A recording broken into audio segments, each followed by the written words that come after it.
இந்த வீடியோவில் எந்த டாபிக் பார்க்குறோன்னா, உங்கள் திருமணம் எத்தகைய திருமணம்?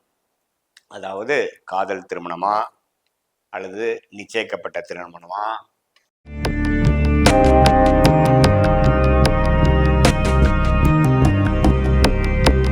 வணக்கம், நான் உங்கள் அன்பான சயின்டிபிக் வேதிக் அஸ்ட்ராலஜர் அஸ்ட்ரோ அருண்ஜி பேசுகிறேன். நல்லது நினைப்போம், நல்லதே நடக்கும். தொடர்ந்து நம்மளுடைய அஸ்ட்ராலஜி ரிலேட்டட், ஜோதிட ரிலேட்டடான வீடியோஸ்லாம் பார்த்துட்டு இருப்பீங்கன்னு நினைக்கிறேன். சயின்டிஃபிக் வேதிக் அஸ்ட்ராலஜி, அதாவது அறிவியல் சார்ந்த வேத ஜோதிடம் எப்படி செயல்படுகிறது, நாம் போன ஜென்மத்தில் செய்த பாவ புண்ணியங்கள் பொறுத்து எப்படி நம்மளுடைய போன ஜென்ம பூவ புண்ணிய கர்மா இந்த வாழ்க்கையில் ஒரு வாழ்க்கை சம்பவங்களாக உருவெடுக்குதுங்கிறதுக்கு கடவுளாகிய பரம்பொருள் எப்படி ஒளி தத்துவம் மூலமாக நம்மளோட கர்மாவை செயல்படுத்துறாருங்கிறது நம்ம துல்லியமாக எந்த விதத்திலையும் மிகைப்படுத்தாமல் மூட நம்பிக்கைக்குள்ள போகாமல் உள்ளது உள்ளவாறு நம்ம பார்த்துட்டு இருக்கோம். அப்படின்னு ஒரு சொல்றதுக்கு அப்புறம் இன்னொரு கேள்வி வரும், சார் காதல் திருமணம்னா என்ன சார்? அது கலப்பு திருமணமா சார்? இன்டர் கேஸ்டா சார்? அது சேம் கேஸ்டா சார்? அப்புறம் அப்படி இன்னொன்று கேள்வி வரும், பெற்றோர்களின் சம்மதத்தோட நம்மளால செய்ய முடியுமா, அல்லது அப்படி செய்யாமல் கொஞ்சம் தெரியாமல் கஷ்டப்பட்டு போராடி பண்ணக்கூடிய ஒரு திருமணமாக இருக்குமா, அல்லது ஒரு அருமையான பெற்றோர்களோட அங்கீகாரத்தோட ஒரு அரவணைப்போட நடக்கக்கூடிய ஒரு காதல் திருமணமாக இருக்க போகுதா? அதாவது லவ் கம் அரேஞ்ச் மேரேஜ் சொல்றாங்க பார்த்தீங்களா, அது மாதிரி இருக்க போகுதா? அல்லது சார் இதுக்கு காதலே இல்லை சார், ஒரு அரேஞ்ச் மேரேஜ் பியூர்லி இது ரெஃபரன்ஸ்ல ஒரு அரேஞ்ச் மேரேஜ் கான்செப்ட்ல தான் நடந்தது அப்படிங்கிற மாதிரி ஒரு அமைப்பு இருக்கா உங்க ஜாதகத்துல அப்படிங்கிறது கண்டிப்பாக உங்க ஜாதகத்தை வச்சு நம்ம பார்ப்போம். அதுக்கு முன்னாடி ஃபர்ஸ்ட் டைம் நம்ம சேனலுக்கு வரவங்க மறக்காம சப்ஸ்கிரைப் பட்டன் கிளிக் பண்ணுங்க. ஸோ தட் நம்ம அடுத்தடுத்த வீடியோஸ் உங்களுக்கு நோட்டிஃபிகேஷன் வரும். லைக் பிடிச்சிருந்தா லைக் கொடுங்க, ஃப்ரெண்ட்ஸ் அண்ட் ரிலேட்டிவ்ஸ்க்கு ஷேர் பண்ணுங்க. ஓகேங்களா? இப்போ பார்த்தீங்கன்னா முதல் இடத்துல உங்கள் ஜாதகத்தில் பார்க்கும் பொழுது லக்னம் தான் முதல் வீடு. தெரியும், லான்னு போட்டிருக்கும்.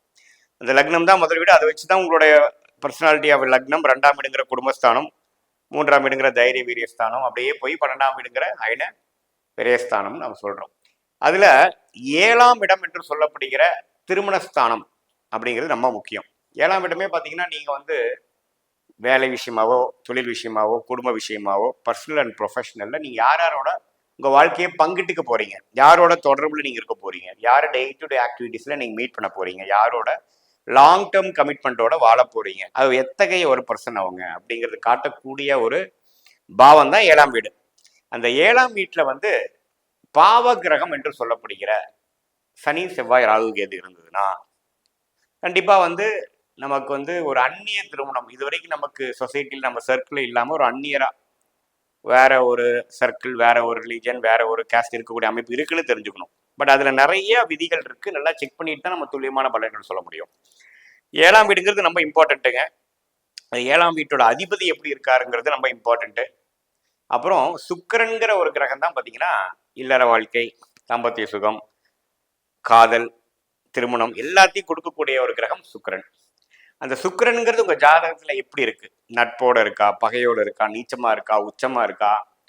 ராகு, கேது என்று சொல்லப்படுகிற அந்நியரை கொடுக்கக்கூடிய, அந்நியர் சகவாசத்தை கொடுக்கக்கூடியவரோட சேர்ந்திருக்கா, அல்லது சனி செவ்வாய் என்று சொல்லக்கூடிய ஒரு விசித்திரமான ஒரு அமைப்பை கொடுக்கக்கூடிய பாவகிரகமாகிய சனி செவ்வாயோட அமைப்புல இருக்கா அப்படிங்கிறதெல்லாம் வைத்துதான் நீங்க உங்களுடைய திருமணம் காதல் திருமணமா, அந்த காதல் திருமணமா இருந்தா இன்டர் கேஸ்டா, அது இன்டர் கேஸ்டா இருந்ததுன்னா எத்தகைய இன்டர் கேஸ்ட்டு, நம்ம வேற ரேஸ், கண்ட்ரி விட்டு கண்ட்ரி கல்யாணம் பண்ற மாதிரியா, அல்லது ரிலீஜன் விட்டு ரிலீஜன் கல்யாணம் பண்ற மாதிரியா, அல்லது எங்களுடைய ஓனராக ஒரு சப்காஸ்ட் மாறுது சார்ங்கிற மாதிரியாங்கிறது அந்த பாவத்துவத்தோட படிநிலை வைத்து நம்ம கிளியரா நம்ம சொல்ல முடியும். நம்மளுடைய 18 வருஷ ஜோதிட ஆராய்ச்சியிலையும் கன்சல்டிங்ல ப்ராக்டிஸ்லையும் கிட்டத்தட்ட ஒரு 15,000 ஜாதகம் பார்த்துருக்கோம்.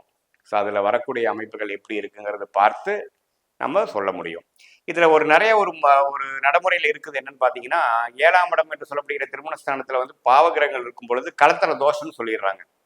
பழமையில் வந்த ஒரு ஜோதிடர்களாக இருக்கட்டும், எந்த விதத்துலையும் பயங்கரம் லேட்டஸ்டான ஒரு ரிசர்ச்சில் இன்வால்வ் ஆகாமல் பழைய கருத்துக்களே சொல்லிட்டு இருக்கக்கூடிய ஒரு ஜோதிட கருத்து என்னன்னா, 7ஆம் இடம் பாவத்துமா இருந்தால் கலத்தர தோஷம், திருமண தடை பிரச்சனை. அதே மாதிரி 7ஆம் இடத்துல செவ்வாய் இருந்ததுன்னா செவ்வாய் இருக்கக்கூடிய செவ்வாய் தோஷம் இருக்கக்கூடிய பொண்ணை தான் கல்யாணம் பண்ணணும், ஆணை தான் கல்யாணம் பண்ணணுங்கிறது மிகவும் தவறான கருத்து. இது வந்து ஒரு அரேஞ்ச் மேரேஜா ஓன் சர்க்கிளில் பண்ணக்கூடிய அமைப்புகள் இல்லாமல், ஓன் உறவுகளை பண்ணக்கூடிய அமைப்புகள் இல்லாமல், ஒரு அந்நிய உறவை கொடுக்கக்கூடிய அமைப்பு இருக்குங்கிறத நம்ம தெரிஞ்சுக்கணும். ஒழிய தோஷங்கள் கிடையாதுங்கிறது நீங்க தெரிஞ்சுக்கணும். அதே சமயத்துல சுக்கிரன் வந்து ராகு சாரம் என்று சொல்லப்படுகிற திருவாதிரை, சதயம், சுவாதி அந்த மாதிரி ராகுவின் நட்சத்திரத்தில் இருக்கும் பொழுதும், கேது நட்சத்திரமாகிய மகம், அஸ்வினி, மூல நட்சத்திரத்தில் இருக்கும்போது அந்த அந்நியரே உங்களுக்கு ஒரு வாழ்க்கை துணையாக வரக்கூடிய அமைப்புகள் உண்டு.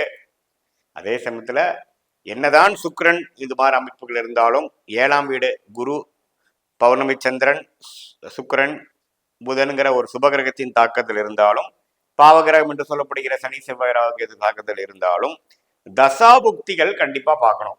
தசாபுக்திகள் வந்து எப்படி இந்த ராகு கேது தசைகள் வந்ததுன்னா அந்நியரோட வாழக்கூடிய அமைப்புகள், அது மாதிரி ஒரு ஜாதகத்தில் அமைப்பு இருக்கும் பொழுது இன்னுமே டபுள் கன்ஃபர்மேஷன் பண்ணிக்கலாம், கல்யாணம் பண்ணி அந்நிய ஒரு சூழ்நிலையில் வாழ போறாங்கன்ட்டு.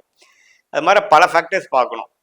இதெல்லாம் தசாபுக்திகள் வைத்து தான் நம்ம டபுள் கன்ஃபர்மேஷன் பண்ண முடியும்.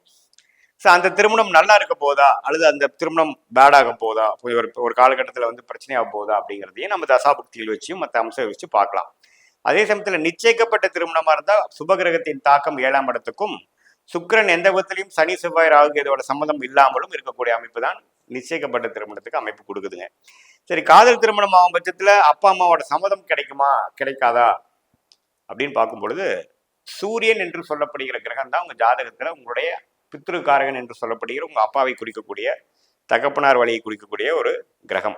அதே சமயத்துல 9ஆம் பாவம் அடிப்படையில் 9ஆம் பாவம் தான் வந்து அப்பாவை குறிக்கக்கூடியது. இந்த 9ஆம் பாவம் சூரியன் எப்படி இருக்குது, சிம்மம்ங்கிற அப்பாவின் பாவத்தை குறிக்கக்கூடிய சிம்மம் எப்படி இருக்கு, பாவகிரகத்தின் தாக்கத்தில் இருக்கா, அது நம்ம ஜாதகம் கொஞ்சம் சப்போர்ட்டோ சுபகிரகத்தின் தாக்கத்திலையும் ஆட்சி உச்சத்தோட நல்ல இடத்துல இருக்காங்களா, சந்திரன் என்று சொல்லப்படுகிற மாதாகாரகனும் 4ஆம் இடத்தோட உயிர்காரத்துவம் ஆகிய தாயார் ஸ்தானமும் எந்த அளவுக்கு இருக்கு பலம், சுபகிரகத்தின் தாக்கத்தில் இருக்கும் பொழுது நல்லது. சந்திரனே ஒரு பௌர்ணமி சந்திரனா இருக்கும் பொழுது நமக்கு ஒத்து போற மாதிரி, நமக்கு சப்போர்ட் பண்ணாலும், நம்ம என்னதான் தவறு செய்தாலும் நம்மளை விட்டு கொடுக்காத ஒரு அம்மாவாக இருப்பாங்க. சந்திரனே பாத்தீங்கன்னா சனி, செவ்வாய், ராகு இதோட தாக்கத்துல இருந்து கொஞ்சம் நல்ல இடத்துல இல்லை அப்படின்னா அது சரி வராது. அதே சமயத்தில் கடகத்தின் வீடாகிய சந்திரனின் வீடாகிய கடகம் வந்து சரியில்லை, கடகத்திலே சனி செவ்வாய் இருக்கிறது வந்து அம்மா விஷயத்துக்கு சரியில்லை. அம்மா வந்து சாதகர்களுக்கு சப்போர்ட்டா இருப்பான்னு சொல்ல முடியாது.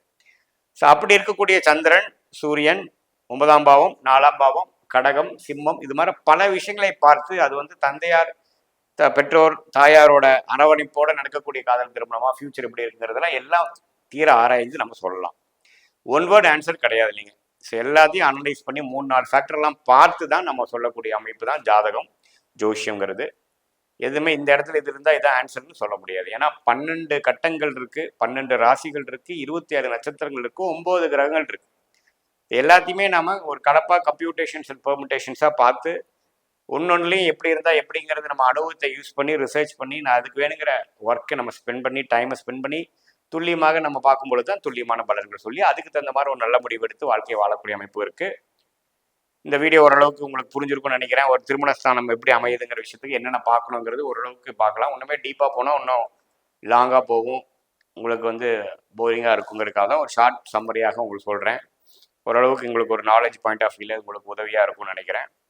கண்டிப்பாக அடுத்தடுத்து நம்மளோட வீடியோஸ் பாருங்கள், உங்கள் ஃபீட்பேக்ஸ்லாம் வந்து கமெண்ட்ஸில் போடுங்க. மீண்டும் மற்றொரு காணொலியில் சந்திப்போம். நன்றி, வணக்கம்.